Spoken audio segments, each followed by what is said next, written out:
বনি ইসরায়েলের 3 লোক সফরে বেরিয়েছে, মরুভূমির সফর, মাঝখানে তুফান। কই যাবে, কই বাঁচবে, দৌড়াদৌড়ি শুরু। দৌড়াতে দৌড়াতে এক পাহাড়ের গুহার ভেতরে আশ্রয় নিয়েছে।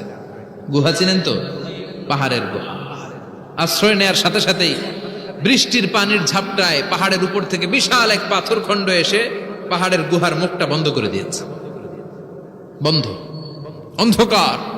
এরা পড়ছে বিপদে। হায় হায়, বাঁচার জন্য ঢুকলাম, এখন দিই মরণ। ঢুকছিল কি জন্য? এখন মরণ। বিশাল পাথরের খণ্ড এসে গুহার রাস্তাটা বন্ধ করে দিয়েছে। 3 জন গায়ের যত শক্তি ছিল ধাক্কায়ও পাথর সরাইতে পারে না। হায় হায়, অক্সিজেন ভিতরে যা আছে আধা ঘন্টা শেষ হয়ে যাবে। কি করে বাঁচবো? বাঁচার উপায় নাই। চিল্লা ফাল্লা শুরু হয়ে গেল, কান্নাকাটি শুরু। একজন বলে, তোমাদের জীবনে কার কি ন্যাক আমল আছে, যেই ন্যাক আমলটা আল্লাহর ভয়ে করছিল ওইটার ওসিলা দিয়ে দোয়া করে দেখো কিছু হয় কিনা। সুবহানাল্লাহ কোন? এটাই উপায়। একজন হাঁটু গেড়ে চোখের পানি ছাড়া শুরু করছে আর দোয়া শুরু করছে, আল্লাহ আল্লাহুম্মা কানাত লি আবাওয়ান শাইখান কাবীরা। আল্লাহ, আমার বাবা মা ছিল বৃদ্ধ বৃদ্ধা, আমি পেশায় রাখাল, সারাদিন ছাগল চড়িয়ে রাত্রিবেলা দুধ আনতাম, সবার আগে আব্বা আম্মারে দিতাম, এরপরে আমার ছেলে মেয়ে, এরপরে স্ত্রী।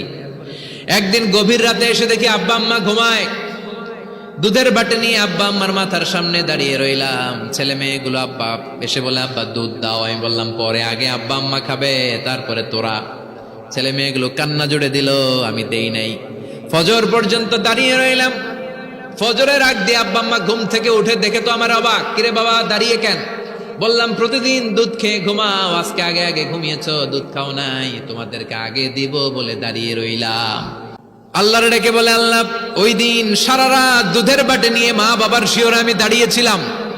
ফজরের সময় আব্বা আম্মারে দুধ খাওয়ালাম, তারপরে ছেলে মেয়েদেরকে দিয়েছিলাম, তারপরে স্ত্রীর মুখে দিয়েছিলাম। ও মাবুদ, ওই দিনের এই কাজটা আমি দুনিয়ার কাউরে খুশি করার জন্য করি নাই, শুধুমাত্র তোমার খুশি ছাড়া। ওই রাতের ইবাদত যদি তোমার দরবারে ভালো লেগে থাকে, ফাফাররিজ আন্না মা নাহনু ফি, আজকের বিপদের দিনে কেউ বাঁচানোর নাই, তুমি আমাদের বাঁচাও। ফানফাজারা, মুহূর্তের মধ্যে 1/3 বিশাল পাথর খণ্ডটা 1/3 ডান দিকে সরে যায়, একপাশে সরে যায়। সামান্য আলো বাতাস ঢুকতে আরম্ভ করলো। এখন বাতাস ঢুকে, এখন বেঁচে থাকতে পারবে এই নিশ্চয়তা হয়েছে। সুবহানাল্লাহ কোন? এবার সে বলল, ভাই তোর কি আমল আছে বল। দ্বিতীয় জন হাঁটু গেড়ে আবার চোখের পানি ছেড়ে আল্লাহর ডেকে বলে, মাবুদ আমার এক চাচাতো বোন ছিল। আল্লাহ, সুন্দরী, অনন্যা, অপসরী, প্রিয়ংবদা, অনুসুয়া, গুণবতী, রূপবতী আমার এক চাচাতো বোন ছিল। তার প্রেমে আমি ছিলাম পাগল পাড়া, কিন্তু সে তো আমার ডাকে সাড়া দেয় না। অনেক চেষ্টা করলাম তারে পাওয়ার জন্য।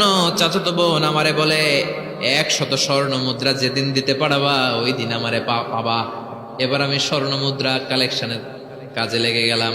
বছরের পর বছর চেষ্টা করে 100 স্বর্ণ মুদ্রা যেদিন পেলাম ওই দিন চাচাতো বোনের কাছে গেলাম, যে তার হাতে স্বর্ণ মুদ্রা দিলাম, বললাম চলো এবার আমরা অপকর্ম করি। গোপন একটা রুমের ভেতরে ঢুকলাম, দুজনে জামা কাপড় খুলে ফেললাম, নেকেড হয়ে পাপ কাজ শুরু করব।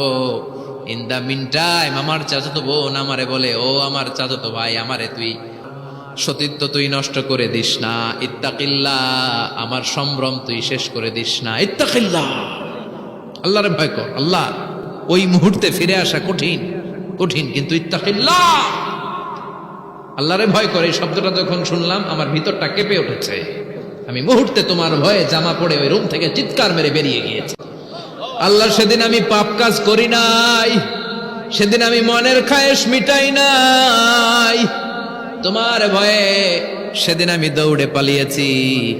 ওই দিনের ইবাদতটা, আমলটা যদি তোমার কাছে ভালো লেগে থাকে, ফাফাররিজ আন্না ফিমা নাহনু ফি, আজকে যেই বিপদে আছি তুমি বাঁচাও। বলার সাথে সাথে 2/3 2/3 পাথরের খণ্ডটা আরো ডান দিকে সরে যায়। সুবহানাল্লাহ পড়েন। এবার আরো বড় ফাঁকা হয়েছে। এবার তারা বেরোতে চেষ্টা করলো, দেখে মাথা বেরোয়, শরীর বেরোয় না, হাত বেরোয়, পিঠ বেরোয় না, পা বের হয়, দেহ বেরোয় না, আরো ছুটতে হবে। এবার বাকি আছে কয়জন? একজন। সে দোয়া করতে শুরু করলো, আল্লাহ ইস্তাজারতু জারাক, আমি ব্যবসায়ী ছিলাম, অনেক শ্রমিক ভাড়া করে একদিন একটা কাজ করালাম, সব শ্রমিকের টাকা দিয়ে দিলাম। এক শ্রমিক টাকা না নিয়ে ভাগলপুর কই যে গেছে নিজেও জানি না, ওর টাকা আমার কাছে রয়ে গেল। এই শ্রমিককে আর টাকাটা বুঝাই দিতে পারি নাই। এই টাকা দিয়ে আমি কয়েকটা ছাগল কিনলাম, এই ছাগলগুলো বাচ্চা দিল, ওগুলো বাচ্চা দিল, ওগুলো বাচ্চা দিল, দিতে দিতে বিশাল ছাগলের ডেইরি ফার্ম করে ফেললাম তার ওই টাকা দিয়ে। এক যুগ 12 বছর পরে সে এসে বলে আমার টাকা ফিরায় দাও। আমি বললাম এই যে ছাগলের ডেইরি ফার্ম পুরোটাই তোমার। সে বলে আতাস্তা জি মিন্নি, আমার সাথে ঠাট্টা করো? আমি পাই সামান্য কয়টা টাকা, এক যুগ আগে যে টাকা পাইতাম ওইটা দিলেই চলবে। আমি বললাম ও শ্রমিক, তোমার টাকা দিয়ে আমি ছাগল কিনে ব্যবসা করেছি, ছাগল বাচ্চা দিয়েছে, বাড়তে বাড়তে বাড়তে বাড়তে আজকের বিশাল এই ডেইরি ফার্ম। এই ডেইরি ফার্মের মালিক আমি নই, তুমি নিয়ে যাও। বলার সাথে সাথে শ্রমিক আনন্দে নাচতে নাচতে ডেইরি ফার্ম নিয়ে যায়। ও আল্লাহ, ওই দিন যদি সে যতটুকু টাকা পাওনা ছিল অতটুকু দিলেই সে খুশি হয়ে যেত। শুধু তোমার খুশির জন্য পুরো ডেইরি ফার্ম আমি তারে দিয়ে দিয়েছিলাম। আল্লাহু আকবার। আল্লাহ, আজকের এই বিপদের দিনে আমার সেদিনের আমলটা যদি তোমার কাছে ভালো লাগে তুমি বাঁচাও। বলতে দেরি, মুহূর্তের মধ্যে বিশাল প্রকাণ্ড পাথর খণ্ডটা অন্যদিকে দৌড়ে চলে যায়। পাহাড়ের গুহা ওপেন, পাথর খণ্ড নাই। আল্লাহর শুকরিয়ার তাকবীর দিতে দিতে তিনজন বের হয়ে যায়। সুবহানাল্লাহ পড়েন। সহিহ বুখারীর বর্ণনা, সহিহ হাদিস। নিজের এমন কোন নেক আমল যদি থাকে যে আমলটা শুধু আল্লাহর জন্য করেছিলাম,